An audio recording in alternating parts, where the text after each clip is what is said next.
Welcome to astrologymission.com। इस video में हम कवर कर रहे हैं कि आप जो है ब्रह्म का साक्षात्कार करें। शिव जो परम कल्याणकारी तत्व है उस शिव को जाने, क्योंकि इसी माह फरवरी में महाशिवरात्रि का अवसर है। तो उसके पहले जो है हम शिव को कैसे जानेंगे, इस चीज के बारे में ये वीडियो है। आपकी श्वासें चल रही हैं, श्वास आप ले रहे हैं, श्वास छोड़ रहे हैं, तो हमें करना क्या है। पहले आप ये जान लें कि जब श्वास हम लेते हैं, श्वास हमारे अंदर जाती है और फिर हमारी श्वास अंदर से फिर बाहर जाती है। श्वास प्रश्वास इसको बोलते हैं।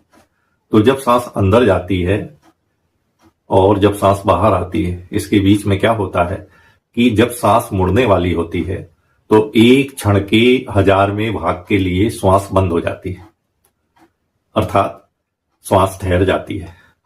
श्वास भीतर रहती है और वहां एक बिंदु है जहां पर श्वास ठहरती है और ठहरने के बाद श्वास फिर बाहर आ जाती है।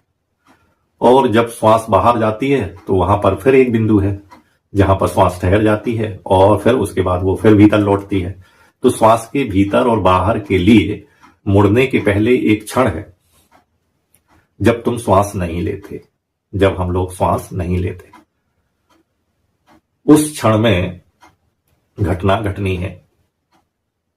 क्योंकि जब तुम श्वास नहीं लेते हो तब तुम संसार में नहीं होते हो। समझ लो, जब तुम श्वास नहीं लेते हो तो तुम मृत हो गए हो। तुम हो तो लेकिन मृत हो। लेकिन ये क्षण इतना छोटा है कि तुम उसे आसानी से देख नहीं सकते हो। तंत्र में प्रत्येक बहिर्गामी श्वास मृत्यु है। जब हम श्वास छोड़ते हैं इसको मृत्यु बोलते हैं, और जब हम श्वास लेते हैं तो ये हमारा पुनर्जन्म है। तो भीतर आने वाली श्वास पुनर्जन्म है और बाहर जाने वाली श्वास मृत्यु है। अर्थात हम प्रत्येक श्वास के साथ मरते हैं और प्रत्येक श्वास के साथ हम जन्म ले लेते हैं। दोनों के बीच का जो अंतराल है वो बहुत क्षणिक है, लेकिन पैनी दृष्टि, शुद्ध निरीक्षण और सावधानी से उसको हम अनुभव कर सकते हैं। और यदि तुम उस अंतराल को अनुभव कर सको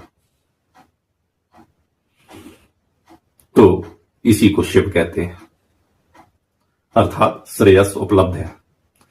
तब आपको और किसी चीज की जरूरत नहीं है। तुमने जान लिया, उस आत्मा को जान लिया, तुमने शिव को जान लिया। वो घटना घट गई जिसके लिए ये सब आप कर रहे थे।